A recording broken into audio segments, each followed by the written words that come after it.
তারাতলায় rail লাইনের পাশ থেকে অজ্ঞাত পরিচয় মহিলার পচা গলা দেহ উদ্ধার। এই দেহ উদ্ধার করলো তারাতলা থানা, পাঠানো হলো ময়না তদন্তের জন্য।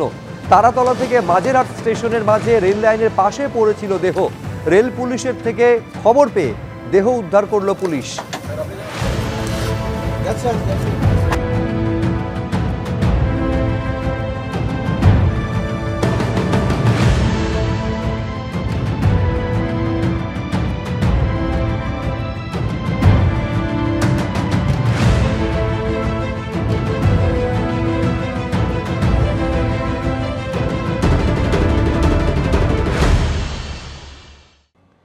আবাস যোজনার পর এবার সকলের জন্য বাড়ি প্রকল্পে স্বজন পোষণের অভিযোগ। দোতলা বাড়ি থাকা সত্ত্বেও পশ্চিম মেদিনীপুরের রামজীবনপুরে প্রভাব খাটিয়ে স্ত্রীর নামে সরকারি প্রকল্পের টাকা পাওয়ার অভিযোগ তৃণমূল কাউন্সিলরের বিরুদ্ধে। বিতর্কের মুখে আজব সাফাই দিয়েছেন অভিযুক্ত তৃণমূল নেতা। মাথা উঁচিয়ে দাঁড়িয়ে রয়েছে তৃণমূল কাউন্সিলরের দোতলা পাকা বাড়ি, অথচ এই শাসক নেতার স্ত্রীর নামেই বরাদ্দ হয়েছে হাউস ফর অল বা সকলের জন্য বাড়ি প্রকল্পের টাকা। এই ঘটনা প্রকাশ্যে আসতেই শোরগোল শুরু হয়েছে পশ্চিম মেদিনীপুরের রামজীবনপুর এলাকায়। স্থানীয়দের একাংশের অভিযোগ, প্রভাব খাটিয়ে নিজের স্ত্রীর নামে সকলের জন্য বাড়ি প্রকল্পে টাকা পেয়েছেন রামজীবনপুর পুরসভার ৪ নম্বর ওয়ার্ডের তৃণমূল কাউন্সিলর ও পেশায় শিক্ষক শম্ভু দাস। 5 বছর হয়ে গেল, 6 বছর একইভাবে এই বাড়িতেই পড়ে রয়েছি। ঝড়ে উড়িয়ে দিচ্ছে, ভেঙে দিচ্ছে, কষ্ট করে দেনা দুনি করে বাগাচ্ছি, আবার রয়েছি, খেতে পাচ্ছি না, গরিব মানুষ। দিন এখানে ভোট দিচ্ছি, তাহলে ভোটের বেলায় চলে আসছে, কিন্তু বাড়ির বেলায় কেন দিচ্ছে না আমাকে? যা বাড়ি আছে সবারই দেখতে পাচ্ছি তো, যাদের বাড়ি আছে ভাঙা বাড়ি অলরেডি 2টো করে তারা আরও পাচ্ছে, বাড়ির উপরে বাড়ি পাচ্ছি, কিন্তু আমিই পাচ্ছি না।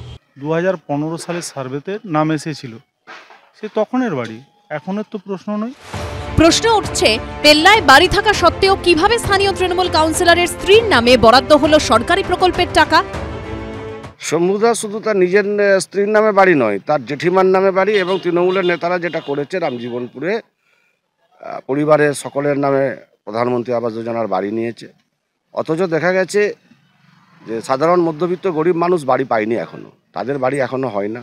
আর পৌরসভার যিনি এক্সিকিউটিভ অফিসার, ওনার কাছে অভিযোগ জানানো হয়েছে, কিন্তু উনি তৃণমূল ছাড়া কিছু বুঝেন না, তৃণমূলের নেতারা যেটা বলেন সেটাই কাজ করেন। অভিযোগ ঘিরে শোরগোল পড়তেই সাফাই দিয়েছেন তৃণমূল পরিচালিত পুরসভার চেয়ারম্যান। সার্ভের সময় আমি জানতাম যে 4 নম্বর ওয়ার্ডে বিজয় দাস, আমার কাউন্সিলরের বাবা, মাটির বাড়ি ছিল, সেই অনুযায়ী সার্ভে হয়েছে, কিন্তু তারপরে ওনার স্ত্রীর নামে যে ঘর হচ্ছে এটা আমাকে দেখে বলতে হবে, নাহলে আমি এভাবে বলতে পারবো না। গ্রামীণ এলাকার জন্য যেমন রয়েছে আবাস যোজনা, শহরাঞ্চলের জন্য তেমন রয়েছে সকলের জন্য বাড়ি প্রকল্প। এই প্রকল্প শুরু হয় 2015-16 সালে। এতে শহর এলাকায় যারা গৃহহীন বা যাদের কাঁচা বাড়ি, তাদের পাকা বাড়ি তৈরি করে দেওয়া হয়। বাড়ি পিছু খরচ হয় 3,68,000 টাকা। কেন্দ্রীয় সরকার দেয় 1,50,000, রাজ্য সরকার দেয় 1,93,000, আর উপভোক্তাকে দিতে হয় 25,000।